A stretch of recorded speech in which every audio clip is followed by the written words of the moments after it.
العاشر بوبي مور. لك أن تتخيل يا عزيزي إن إنجلترا اللي هي مهد كرة القدم ما فازتش بكأس العالم في تاريخها غير مرة واحدة بس، كانت سنة 1966، والمرة دي كانت تحت قيادة بوبي مور المدافع الإنجليزي الأشهر في تاريخ إنجلترا وصاحب التمثال الأشهر في ملعب ويمبلي. كان القائد التاريخي لإنجلترا بطلة العالم سنة 66، وعلشان كده موجود معانا في المركز العاشر.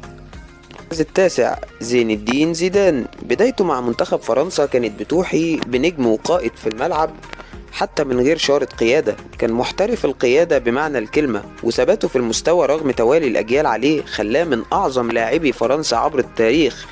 حقق أول بطولة كأس عالم يشارك فيها، وضد مين؟ ضد البرازيل بطل العالم 94. مش بس كده، ده ويسجل كمان في النهائي. حقق